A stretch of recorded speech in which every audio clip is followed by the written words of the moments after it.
What's going on, guys? CardMechanic here, and today I'm going to be teaching you do as I do. Let's do it.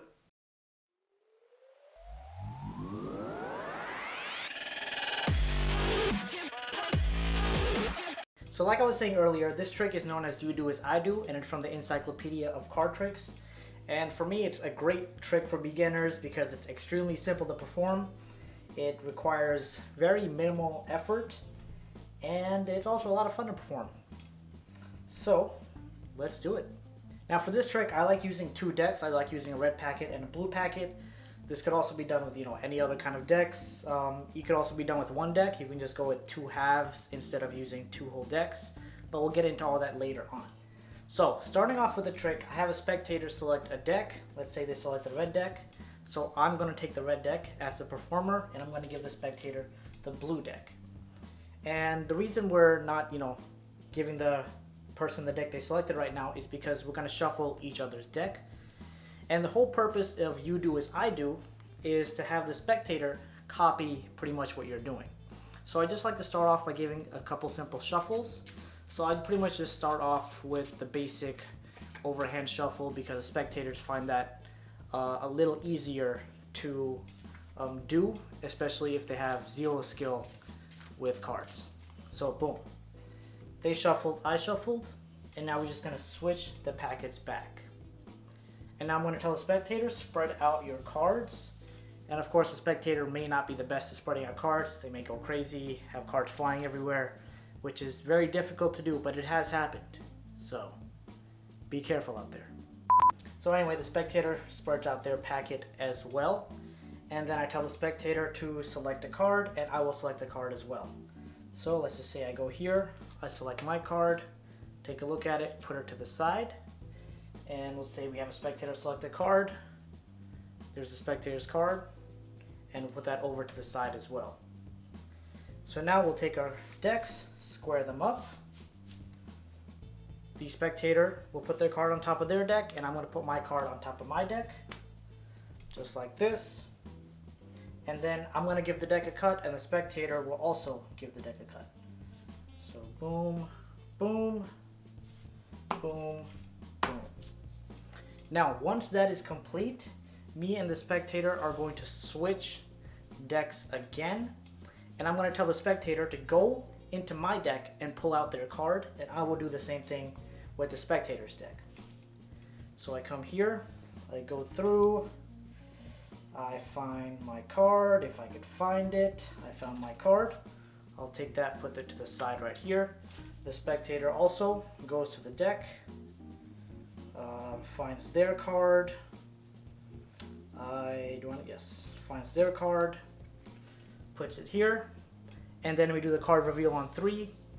1, 2, and 3. So like I was saying earlier, this is fairly simple to do. You can use two decks like I did in my performance, or you can use two halves of one deck. Now, if you want to use two halves of one deck, you will need a bit of a setup.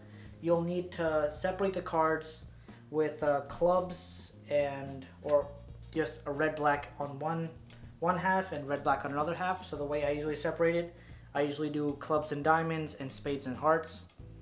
So that's the way I pretty much break it down. So you could do it that way, or you can do what I just did here. So breaking it down on how it's done, I'm just gonna of course begin with doing it with the two decks, and I'm sure you can figure out how to do it with the two halves. So we are here, and of course we have a spectator select the deck. It's a completely free choice. Let's say they select the blue deck this time. So you have them hand you the blue deck. So they hand you the blue deck, and you hand them the red deck. So once that's happening, or while that's happening, you want to take a glimpse at the bottom card, right? So when you're getting handed the deck, take a glimpse at the bottom card, and in this case, it's the 2 of hearts. Now, of course, don't make it super obvious just by putting it directly in your face, because that would be very suspicious, so don't do that. So when you take it, just do, you could use your hand gestures like I usually do, talking to the spectator. So I tell them this trick is called you do as I do, so you're just going to repeat what I'm doing. And while I'm doing this, you can see I'm gesturing like this, so I get a good view on what the bottom card is. But again, don't directly stare down at it, just look very casually at it really quickly, So look down, then look directly at the spectator and continue with the instructions. Or if you need your peripheral vision, that would be good too. So you don't have to stare down directly at the card, right? So you'll figure it out as you get better and better doing performance. So you have the spectator's deck, they have your deck. Now you're gonna start doing an overhand shuffle and have the spectator copy what you're doing. Just start doing an overhand shuffle and you're gonna keep shuffling until you have one card left in the packet that's going over the cards. So you start peeling cards off with your thumb, right, until you have one card left, and then just grab that one card. So what you're pretty much doing is moving the two of hearts from the bottom of the deck to the top of the deck. And of course the spectator doesn't know that you're doing that, so they're just going to be doing this, and that's about it. So again, you don't want to go too crazy with shuffling. I mean, if you feel confident that you can retain the top card without making it seem suspicious or anything, then by all means go ahead. Just don't overdo it, because the more simple it is, the less suspicious the spectator is going to get. Now once this is done, you switch back, and at this point you know the top card of the spectator's deck. So now you both spread out your packets. If the spectator is having a tough time, you could do it for them, or you can watch them struggle. The second one is more fun, but the first one is more effective, and they'll probably hate you less because you won't laugh at them. So now you select a card and have the spectator select a card. But also, the card that you're picking right now, this doesn't matter. So the Queen of Hearts that I just picked out, it doesn't matter. I'm not going to remember it. I'm just going to remember this top card, which is the Two of Hearts. Right? So that's all you're remembering. You're just remembering the Two of Hearts. So you pick out a card. You have that card placed on top of your deck. You have the spectator do the same thing. Pick out a card from their deck. In this case, it's the Jack of Hearts. And put that on top of their deck. Then you square all the cards up, have them do the same thing. Again, this is called you do as I do, so they're going to try their best to copy what you're doing. You do that, and then all you're doing is cutting the cards. Cut. And cut.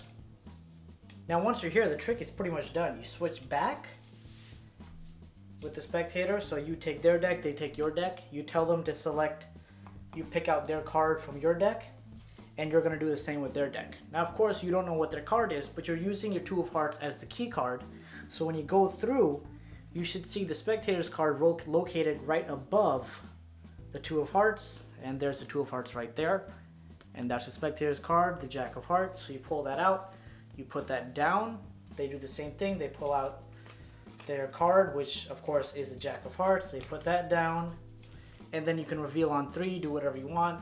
But I like doing slow reveals at the same time. So you do the reveal, and boom, there you go. You both had the Jack of Hearts. Now, like I was saying earlier, this could also be done with two halves of the same deck. So the way I break it down, I have hearts and spades in one pile, and then I have clubs and diamonds in the other pile. Now, of course, this is the same procedure that you're doing here.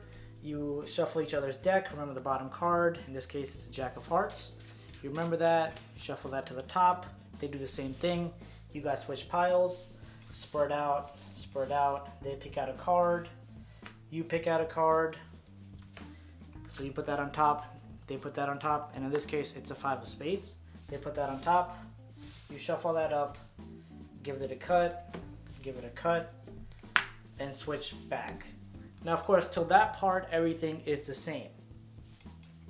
So now you're going to tell the spectator to pick the soulmate of the card that they chose. So in this case, they chose the 5 of spades. So they're going to go into your pile here and pick out the 5 of clubs. So boom, they pick out 5 of clubs, put it down here. And when you're going through, of course you don't know what their card is, but you know it's behind the Jack of Hearts. So boom, you see it, 5 of spades right there, and you put it there. Now, of course, like I was saying, this could be used as like a soulmate trick. You know, if you like someone, you tell them, boom, there it is. Basic how to pick up girls 101. But anyway, you say something about you guys being soulmates, and then you both flip it over. Or you can have them flip it over first, saying theirs was the 5 of clubs, and you're like, you know, are you curious to see if we actually are soulmates? And then you slowly flip yours over. 5 of spades. Now you can go in for a kiss, get slapped in the face, so I don't recommend doing that. But so like I was saying, you could do this with the 2 halves like I did here. You could do it with the entire deck in 2 entire decks like I did earlier. So there's a lot of different ways you can do this, a lot of different effects and performances you can do this with. And it's actually a lot more powerful than you think, because a lot of it is happening in the spectator's hands. So they're not going to suspect a whole lot unless, you know, they're one of those people that just deeply go and look at how you're doing tricks. So yeah, I hope you guys enjoyed this video. So that pretty much wraps up this video. I hope you guys enjoyed it, and as always, thank you so much for watching. Make sure to go check out my Patreon page to help support my channel, because your support really means a lot to me. So I'll put the link to that in the description, and also in the description is the link to all my social media, so you can check out my videos, photos, status updates, all that kind of good stuff on there. So make sure to follow me. And all that being said, I will see you in the next video. Welcome to the end screen. If you liked the video, make sure to hit that like button, leave a comment down below, and subscribe, because subscribing is good. Thanks for watching.